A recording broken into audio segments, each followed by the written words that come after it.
Come on and get it right now.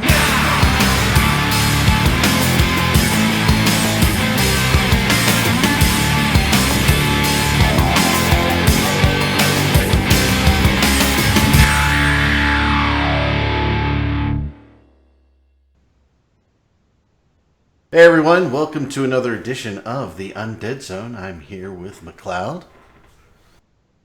Actually looking the wrong way. How you doing, McLeod? Did I lose you, McLeod? Or did...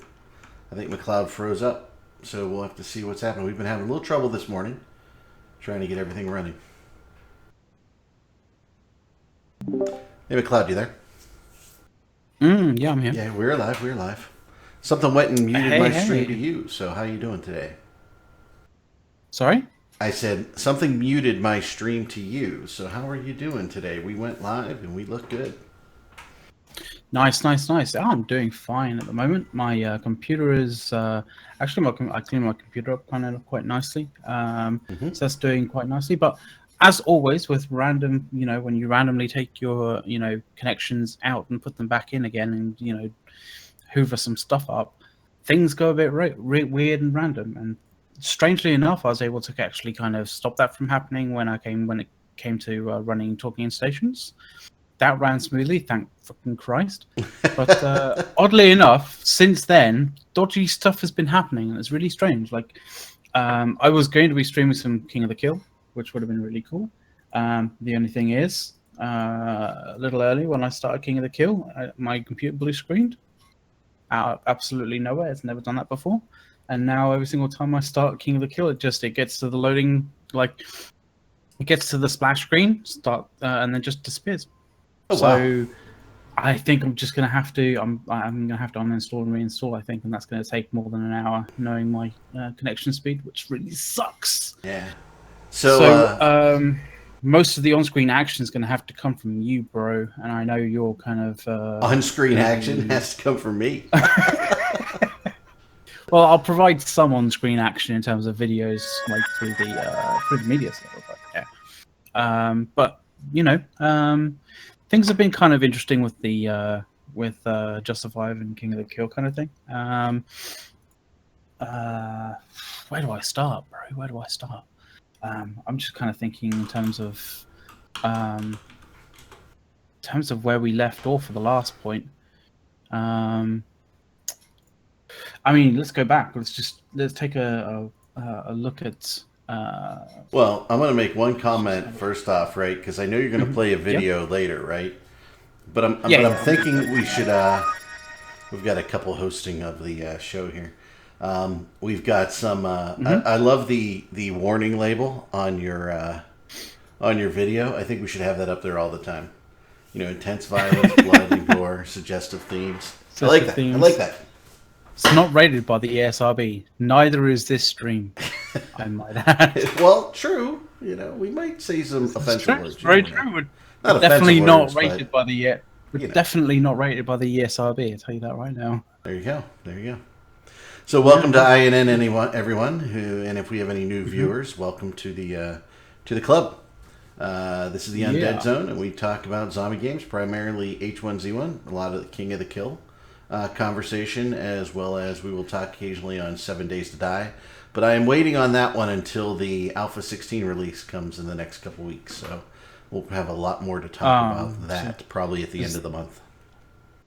So that's fairly imminent to be dropping quite soon. And Porthos is here for the suggestive themes, he said. So, and that does not surprise me. He's a good guy. He likes a bit of suggestive themes. Always. Doesn't everybody? Yeah, very true. Very true.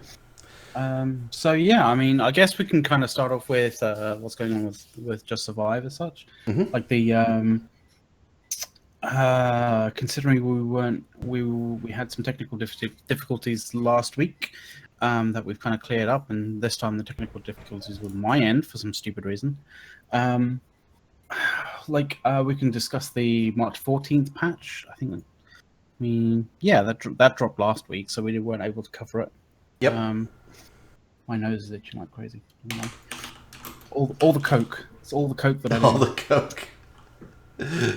That's funny. But yeah, the March 14th patch hit, which was updated on March 17th as well, because of obviously a patch drops and there's obviously sort of things that they didn't quite understand, like couldn't quite ascertain on the test server that they that the masses were able to tell Daybreak like literally in 5 seconds flat when they actually started the game up, kind of thing.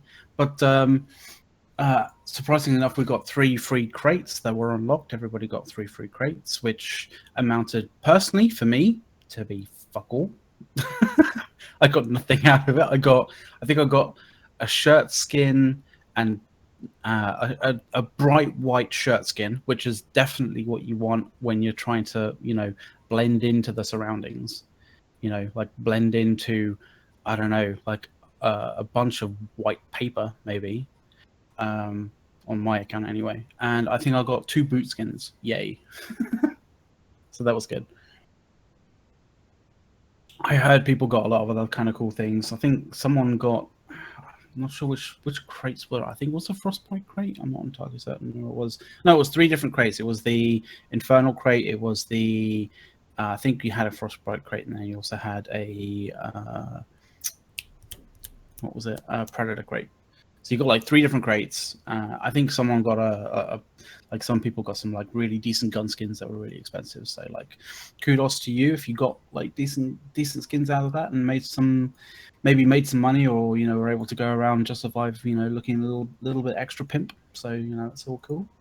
But essentially what the main kind of thing of the update was essentially to try and fix some of the server lag and some of the server all the the size of the bases and the complexity of the bases on the servers, and try and basically reduce the performance hit on the servers and kind of on the client side as well, on your kind of side, the player side, a little bit. And I mean, there are some people who say that they didn't really feel a hit or feel the sort of an increase in frame rates kind of thing. I kind of didn't feel that much of an increase, but then again, my computer is terrible. Like really, genuinely, like in terms, bearing in mind that this is a CPU bottlenecked game, I have a terrible CPU to bottleneck. I mean, technically, I should be overclocking the crap out of my CPU because it's a 6-core Xeon kind of thing, but like it runs at low hertz at the moment, so I should be overclocking it. I don't, for some stupid reason. But there are people out there that obviously have much more decent CPUs, and they probably obviously saw a performance increase, quite noticeable probably. I definitely saw on the sort of server side a performance increase in terms of things starting to work again, like barbecues, like furnaces, that kind of thing, starting to work again. And not be really erratic and irresponsive and like unresponsive and stuff like that. So that was really good. Some people, I mean, I think a lot of people noticed this, where it wasn't like server slowdown as such, but it was like a desyncing situation where like the server would suddenly hiccup and like desync, and then it would catch up, and that kind of thing. They seem to have been able, like the guys at Daybreak seem to have been able to solve that. Obviously, they sort of, they were kind of finding these issues, having these issues reported to them, tracking down what were the problems with it, and they seem to have solved most of them, if not all of them, which is really good. They've changed wolf run speed. There's some of the kind of glitchy kind of, well, not glitchy, some of the abusive kind of non-structure player items that people were able to place down on other people's bases have been kind of solved. So there's that. Some kind of infinite grenade hack has been fixed, which is good because infinite hacks suck, like really, really suck. Some miscellaneous base security fixes have been fixed, although I've experienced some miscellaneous base security fixes still being there, i.e. running around on a base that you have visitor access to, and suddenly you get teleported off. So that's still a niggling issue. But yeah, and obviously some comprehensive anti-cheat exploit countermeasures, which Some, I guess, feel that they've been feeling, some that they haven't. But over the past, I would say over the past week, there has been, I think people have been kind of feeling that there's been a lot less what I would call Asian presence in and around Just Survive, and it seems as though someone in Daybreak. I mean, this is complete conjecture, by the way. I believe that someone at Daybreak just had enough of certain IPs, and certain IPs in certain IP areas. Let's just say IP domain kind of areas, constantly being the ones that are responsible for a lot of either bad gameplay, issues with like server stability, that kind of thing, or just downright hacking, that kind of thing. And they've banned a whole ton of IPs. That seems to have cleared up a lot of issues that people have had so far, especially on the US servers. So that's been really good. That's been really awesome. So yeah, so that's what that's been. And Sorry for leaving is you there, Eric McLeod. back? I am back. Eric I heard is back. none of what Nice. you said, so That's fine. That's fine because you don't you. I haven't seen you play Justify for quite a long period of time, so none of it was anything to do with what you do. So it's all good. well, I might do It's all Just good. Survive pretty soon. I was getting pretty tired of. Well, no, I mean I might do King of the Kill soon. I'm just not. Yeah, I haven't been in the Just Survive thing, just because mainly I can't play those games with that many hacks. I mean, I would just irritate me. Like if Yeah, we're no, doing a raid, you're doing a raid, and all of a sudden, everybody gets smart bullet, right? Drive me nuts. Mm-hmm. Oh yeah, I can understand why they would drive you nuts. Completely understand. Um, and when it comes to the amount of what I would call pain that kind of stuff can inflict, it's so much more on Just Survive, which really sucks. But like on King of the Kill, it can be frustrating. Yeah, if you're in the zone and if you're kind of like on a decent kill streak and stuff like that, it can suck. Getting one shot or getting hacked on. Yeah, Port 66 said he had invisible guys shooting explosive arrows last night. Oh, that's beautiful. So you just had explosions going on. Like it must have been a really terrifying 4th of July for you. I'm just sitting there going, that would drive me nuts. I mean, I don't see how that sort of gameplay is fun. I don't know. Some people must really like it, right? Some people like. I mean, they're well, yes. I mean, there are goons out there who play Eve who like to troll people, who like to, grief people, and you'll get it in every single game. But like, the difference is the people people in goons who troll and grief people in Eve do it within the rules, do it within the acceptable boundaries and the guidelines that CCP allows players to do, whereas the people on on H1Z1 Just Survive, most of them are doing it either completely on the knife edge of what's acceptable, or like way over the other side, Oh the yeah. other side. Oh yeah. It's just yeah. That's why that is just taking me away from the game. I mean, even how they build bases without all the new cool stuff they're proposing doing in the future, right? I can even live with that. It's kind of cool and it's kind of fun. There's still a lot of stuff that's up in the air about it, but like it looks kind of fairly decent actually. Yeah, but even with the base building today, right, and all its problems, right, it's still fun to play that game from that aspect. It's the other pieces of the cheating that drive you crazy, right? I don't know, Porthos, how you do it, man. Oh, teleporting shelter to shelter in a raid last night and then opening doors from the inside. Nice. I mean, those sort of things at this point in time should not be happening in the game. Right? The teleporting inside, opening doors from the inside when they don't belong there. I got to be honest. I don't see much for the Just Survive side going forward. I just don't. It's difficult. It's difficult to, yeah. I mean, hand on heart, I've put up with a lot on Just Survive kind of thing, and I guess everyone has their own kind of their own like breaking point, as it were. I mean, I'm kind of feeling a bit burnt out from Just Survive, especially in terms of like the cheats and the kind of all of those sorts of things that are going on.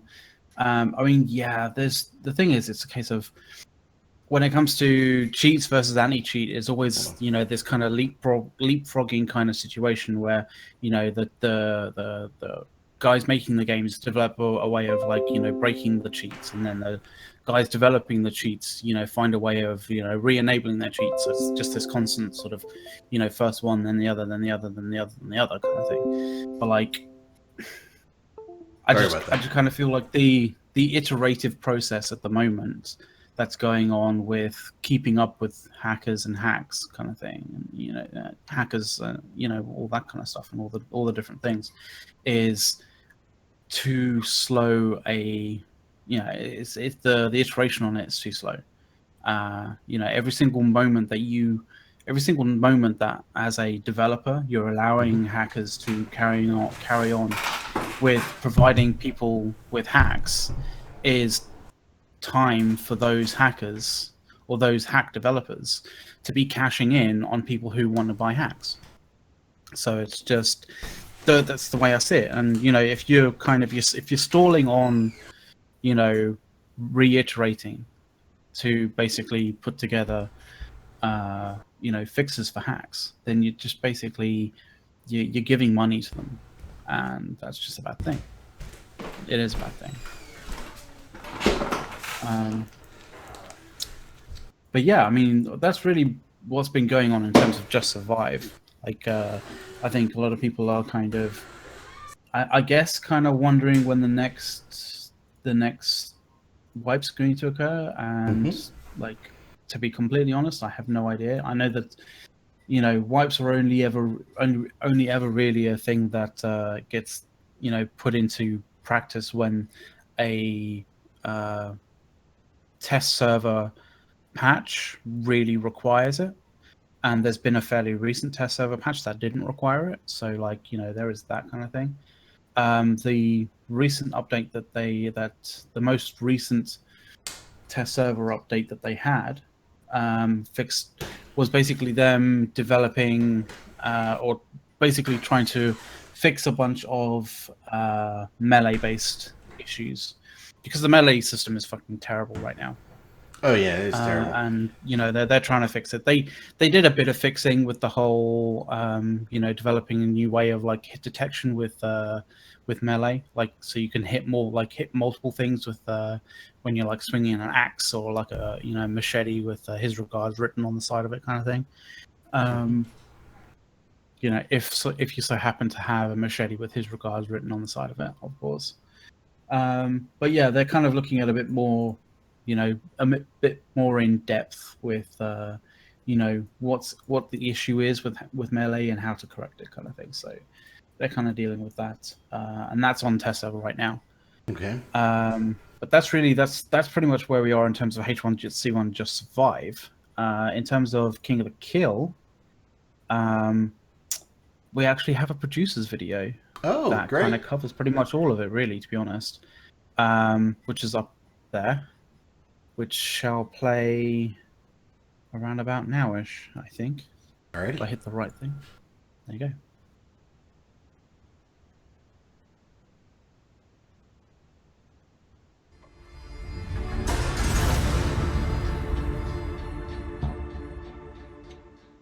Hi everyone, I'm Chris Wynn, executive producer of H1Z1. Today we wanted to take a minute to talk about the latest content update that recently hit our test servers. We're really excited about the features that were included in this update, and I know you are all very eager to check them out and see them for yourselves. Let's jump straight into the first feature that is something the community has been looking for quite some time now, and that's Team Follow Cam. So now playing in team games, whether you're playing in duos and fives, and you get eliminated from the match earlier than the rest of your team, you have the ability to stay there and follow them with the new Team Follow Cam. You'll see that you have a UI that tells you all the information that you need on your team, what their current health levels are and stats on the match. You also have the ability at the top of the screen to see who you're currently following and switch between different teammates. Maybe you want to see one perspective over another, and that gives you that ability to do that. The next feature to take a look at are some changes we're making to the vehicles. The goal of these changes are to reduce the number of vehicles that are left at the end of a match. So the first change you'll notice right away is that there's a brand new HUD element for your vehicle. It'll show you how much fuel is there, how much health the vehicle has, what speed you're going, and your car's performance will degrade as you take damage during the match. You'll see this on the new HUD indicated in the lights that flash to let you know which parts of the car are being affected at that time. Take enough damage and you'll even lose your turbo. Okay, so let's take a look at the changes we've made to hit feedback. Let's start off by looking at what happens now when you're engaged with a target that has armor or you have armor on yourself. A few changes here, the first one being that we changed the color of the hit marker to yellow. That's just to make it a lot more clear that you've hit an armored target. We've also changed the audio effect to make that stand out a little bit more so that you catch it in the middle of a gunfight. And then finally, the final change there for armor is that is a much more distinct effect when your armor gets broken. Again, that change being made so that you can notice it during the heat of combat. Also more clarity around vehicles if you're engaged with a gunfight with someone in a vehicle. If your bullet strikes that vehicle, you'll notice the hit marker is white instead of yellow for armor or red for flesh. And you'll also hear a new audio effect to make sure that that is much more clear to you. When it comes to engaging with targets who aren't wearing armor, so just good old-fashioned flesh targets, you'll notice that the color of the hit marker stays the same, it's red. The blood splatter that comes off your body is now directional. This can mean life or death in the middle of a gun battle when you have to react very quickly, knowing where your opponent is and being able to get into position to engage him. So that about wraps it up. You can go jump on our test servers right now and see all those features for yourself, plus a few others that I talked about in my last producer's letter. Your feedback and your opinions are really important to us, so please hit us up on Twitter or go look for the feedback thread on Reddit and provide your thoughts there. We're really excited to get this update out to live, and I'll see you guys in the game.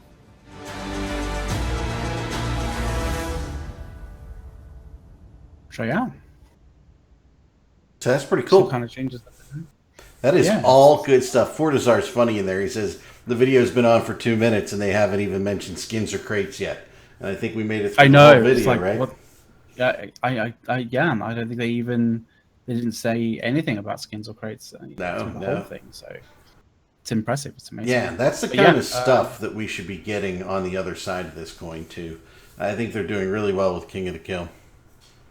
Oh yeah. They're definitely kind of starting to like actually get the features that players are actually really starting to want.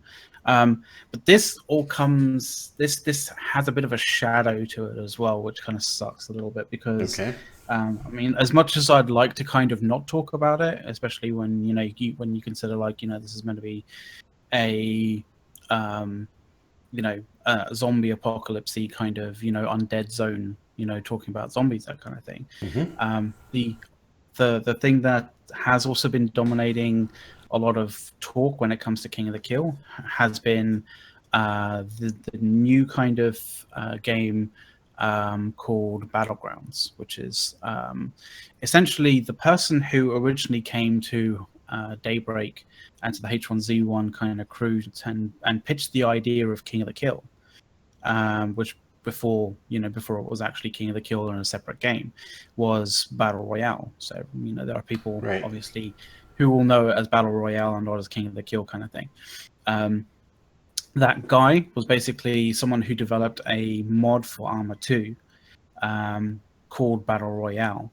And essentially Daybreak wanted to create a kind of a polished version of that on their game kind of thing as a sort of an offshoot to their game, and that basically ended up becoming King of the Kill. The person who developed that was a guy called Player Unknown. Obviously not his actual name. Mm-hmm. I dubbed you. I now christen you Player Unknown. Don't think it's going to happen, but essentially, he kind of at some point divorced his affiliation with H1Z1 and kind of went his separate way. And it seems as though he'd actually was able to legally wrangle certain aspects of the idea away from Daybreak Games, and was able to get a new games company to basically create a new game that's based around the same idea. So, and this has ended up becoming what is known as PlayerUnknown's Battlegrounds. That launched literally Wednesday into open access. There's been a lot of streamers that have been playing it. It's kind of hit Twitch as with a bit of a whirlwind kind of thing. It's the hot thing, I guess. I guess you could call it the hot new thing on Twitch at the moment. And it's good. I'm not gonna deny that it's good, because it is pretty good. I have got it. I have played it. I've been playing it a fair amount, alongside King of the Kill as well. But the thing is, a lot of people are saying, "Oh yeah, it's better than King of the Kill, rip King of the Kill, etc., etc." You know, sort of, and doing all that kind of stuff. A lot of those people are people who, are basically just trolling and hating on Daybreak Games. The real honest opinion that I have for it is, I mean, I like King of the Kill. I know that it has a lot of failings, a lot of faults, a lot of issues, that kind of thing. The development process can be quite slow at times.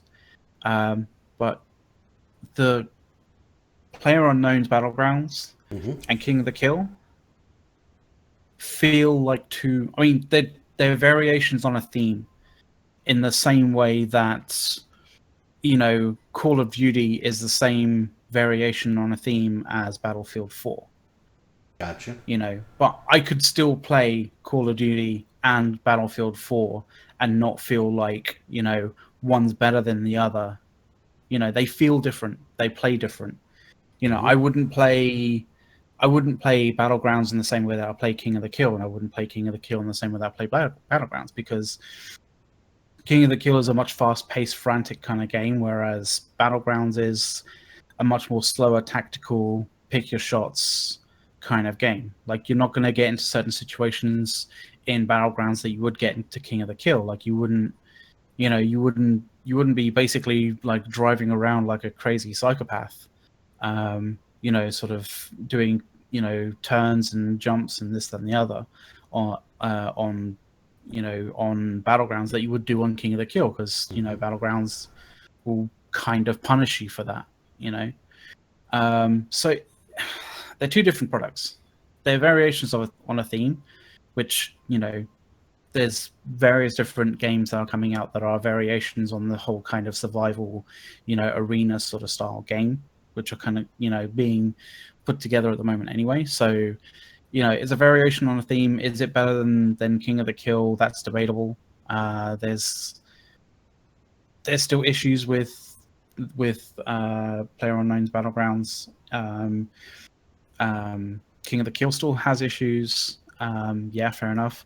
But the other kind of thing is, we've yet to see the kind of iterative process that this new developer has in this new game. So, it's up in the air as to whether it's going to be fast-paced and frantic. I mean, they say that they're going to be getting that game up to release quality in 6 months. But, I mean, there's a lot of game developers that make a lot of wild, outlandish kind of claims, and it's whether they stick to that kind of, whether they stick to the process, whether they stick to their guns and actually do it, or whether they end up stumbling into hurdles along the way. So it's up in the air. So one of the things of the things I was thinking about and by the way, I understand the server load issue that this would place on the server, but I'd love them to figure out how to lighten the server load. Is instead of the gas coming in around you, I would like that to be a horde of zombies closing in on everybody, and they just take you down. Oh my god, that would be crazy, but like that would be fairly insane. Yeah, and probably at this state of the code, fairly intensive on the server. But yeah, I always thought that would be kind of cool. That would be cool. That would That would be that would be pretty awesome because at least in that way it would bring back the zombie kind of aspect of King of the Kill, you know? Yeah, yeah. Because at the moment it's just like H1Z1. It's like you might as well just take that little, like, you know, that little H1Z1 at the top left corner of King of the Kill. Like you might as well just, like, you know, get your scissors and cut that out, like, at the moment, because it's just it's not really zombie in any way, shape, or form. Fortizar's not agreeing with me. So. He's. I think that'll be cool. It's like, you know, over the crest of the hill rather than the big green gas, right? You see all these zombies. You just have a shit ton of zombies. Yeah, and you could waste your, you know, 300 or so AR rounds shooting the crap out of, you know, zombies as they're coming to bite your face. But like at the end of the day, you're gonna run out of ammo. This is true. This is true. You know? I wonder how many people would just gather ammo in order to be able to do that. I wonder. I bet you a fair number. You wouldn't be able to ride out the zombies right in the same way that you'd be able to ride out the gas. Well, that'll be difficult, and you wouldn't be able to drive through it. Like you'd be, you know, considering how much damage cars take when you're driving through hordes of zombies. Like, it depends on how they do it, right? You could have, you know, it could be a thin number, and it just gets thicker as the circle shrinks, right? As it goes on, right? Yeah. Yeah. And by the way, right? You know, it depends on how they would bring them in to whether you could try and outrun them, right? Be a little different than the gas. Yeah, true. It's a thought. I mean, the way that I'm kind of envisaging it is like basically like a World War Z kind of form, like you know, sort of, you know, where they're all clambering on top of each other to get over certain stuff and all that kind of thing. Yes. Yeah, that's kind of how I see it. But like, obviously, you know, whether you can actually recreate that in a game environment that doesn't completely melt and set servers on fire and stuff. Yeah, the server would melt. Yeah, that's probably. That's the unfortunate thing. I'm just saying it would be cool if we could figure out how to make it work. Yeah, you may need to find some, you know, some better server muscle to be able to deal with that. Yeah, I was gonna try and find, like, there's a fairly well-known streamer. Actually, I'll see if I can find.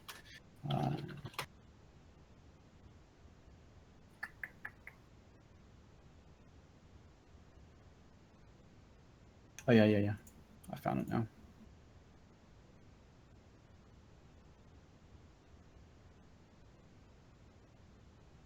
So there's some good things and some bad things about the update. Ninja, who is a fairly prolific streamer in a bunch of games, does a fairly quick and decent summation of, you know, what he kind of feels the game is lacking or not lacking at the moment. I think I'll see if I can frame this up a little bit better. Give me a second. But essentially, he's, you know, he's not as like really super skeptical or really sort of harsh at Daybreak on certain aspects, like, you know, someone like Summit would be. Right. You know, but I see the feedback that he kind of gave about this to be fairly on point. Let's put it this way, fairly on point. So if I just quickly, Fortizar doesn't like him. You can see that. Well, you know, I mean, it's yeah. I mean, you know, when you come to the sort of the large streamers, there's an ego thing. There's also like a I can understand why some people like them, some people don't like them. It's all good. But like, I'll just quickly play this clip. Ready? Oh yeah, shoot. It's up there, right? Okay, yes, cool. It is. Oh, hang on.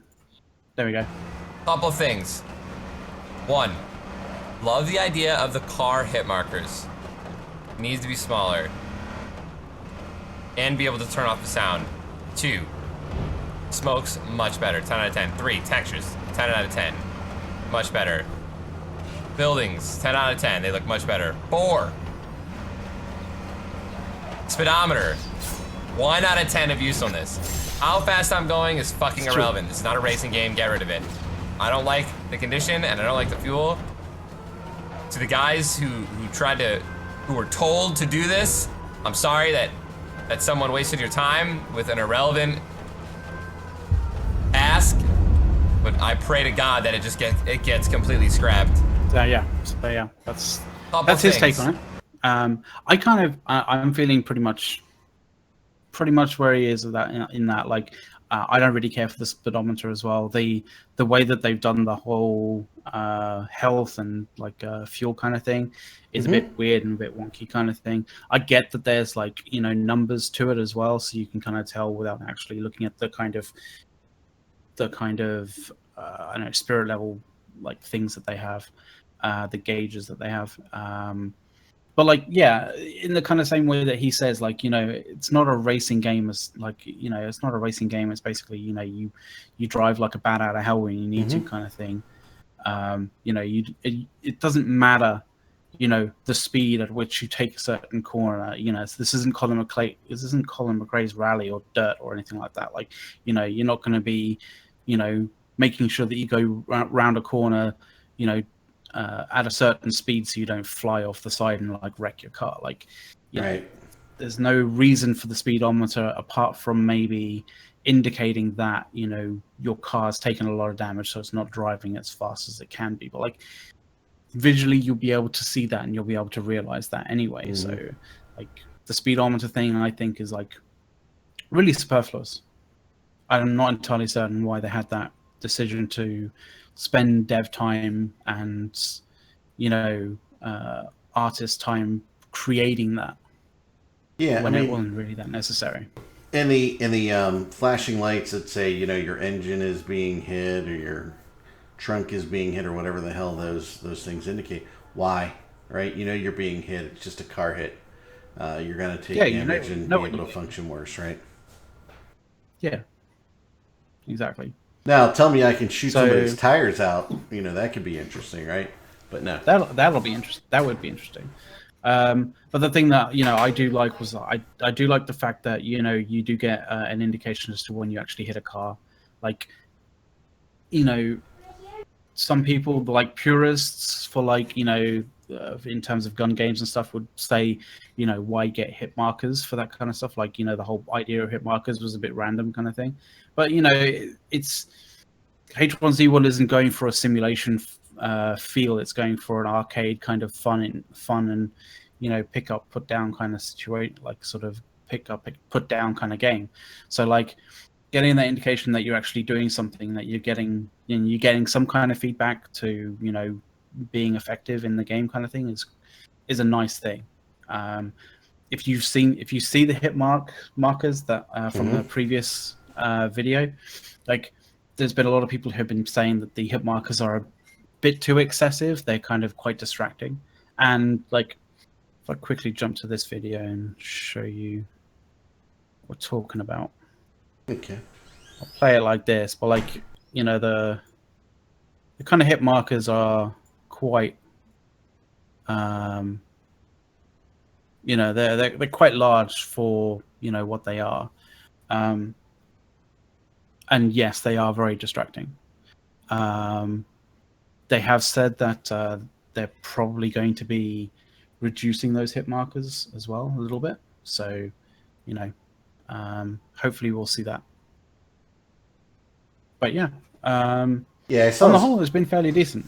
Yeah, I saw this comment on the car. The hit markers were just way too large on the car, and when I was watching the original video, I certainly that is what stood out. Right, I didn't think any of the hit markers on the individual were distracting, but the car ones were big, right?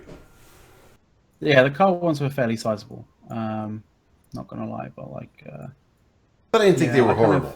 I didn't think they were horrible, right? No, I didn't think they were overly horrible in any way, but like, yeah. Yeah, and you put something out there, like, you get feedback on it like that, and then you can adjust from there, right? So I think it's a good show for that team. Yeah, we've got about 6 minutes left, just to let you know and let the audience know. Reminding everybody, hey, you're here watching us here on the Imperium News Network, INN. We have the Meta Show coming up next here in about 5 minutes. And we have an afternoon of fun planned. The boat show, I think, is after that. If you are enjoying the station, please shoot us a subscription with your Amazon Prime. If you've got Amazon Prime, it is free. Or if you can't do that, we always love to have some follows. That would be fantastic. So, whatever you can do, we certainly appreciate. What are some kind of final thoughts here, McLeod? I mean, my final thoughts are: I'm enjoying playing King of the Kill. I'm enjoying playing Player Unknown's Battlegrounds.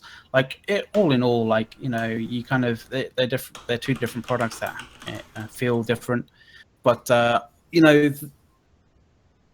I think nothing's really kind of quench that thirst for like fast-paced kind of action, but like large-scale environments and like just the craziness and unpredictability that King of the Kill can produce. Like I just it's like it's surprising playing a lot of it's surprising playing a lot of battlegrounds, and then coming back to playing King of the Kill because it's like oh my god, the pace of this game is so much faster. It's so much like more adrenaline fueled kind of thing. So like it's always going to have that draw. It's always going to have that kind of level of excitement that's higher than some of the other kind of competitors that they have. So like I'm just going to enjoy playing both of them like as much as each other. So that's cool. All I see is win. All I see is a win for everybody for this. So we get to play two different games that of the same format, but two different two different completely different and contrasting feelings to the sort of to the genre, I guess. I really like this update that you showed us today. I think it's got some. I mean, it's incredibly positive.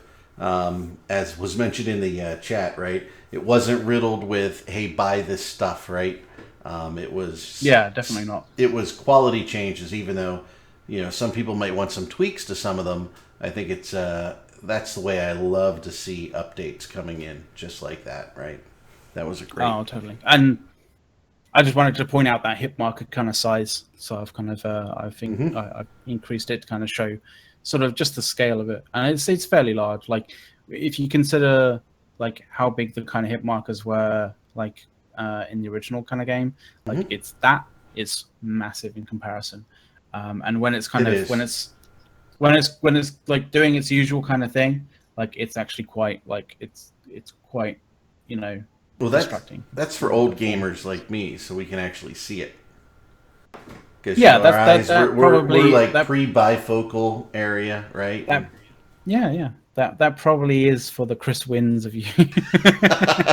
And it's like, god damn it, I don't have the eyes for this game. I'm going to do a little research next week, and I'll bring us as much as I can gather on the alpha release, Alpha 16 of 7 Days to Die, and maybe we'll even be lucky enough to get a release. But I don't think so by next weekend. I think it'll happen after that, but we'll see what we can do. Yeah, I mean, watching those hits on the video, I love it. I mean, that's the size I would like, right? So we'll see. Yeah. All right. Hopefully, well, yeah. I mean, hopefully they give you the option to be able to increase and decrease the size, because at the moment it's like. See, the difference between me and Fortizar here, he's saying, you get a seizure when you get that many hit markers, right? Well, you guys probably hit, better than I do. I'm not a good shot in games, right? So, need to get some special first access for the stream. Port 66, I don't know that we really get that on some things, but I haven't talked to the developers, so really they need to be able to have their best compilation of the code out there, so we'll see what we can do. Yeah. We'll see. It's really in 7 days, it comes down to, are the mods that you like and you want, how soon are they all ready and working with the code after it's released? Because that's the one thing I really like about 7 Days to Die is the ability to have the third-party mods. I think they're great. Yeah. It definitely adds a lot more scope. So, yeah. Yeah. And with that, we're going to sign off, and we're going to send you over to the Meta Show coming up next. Have a good one, everybody. Excellent.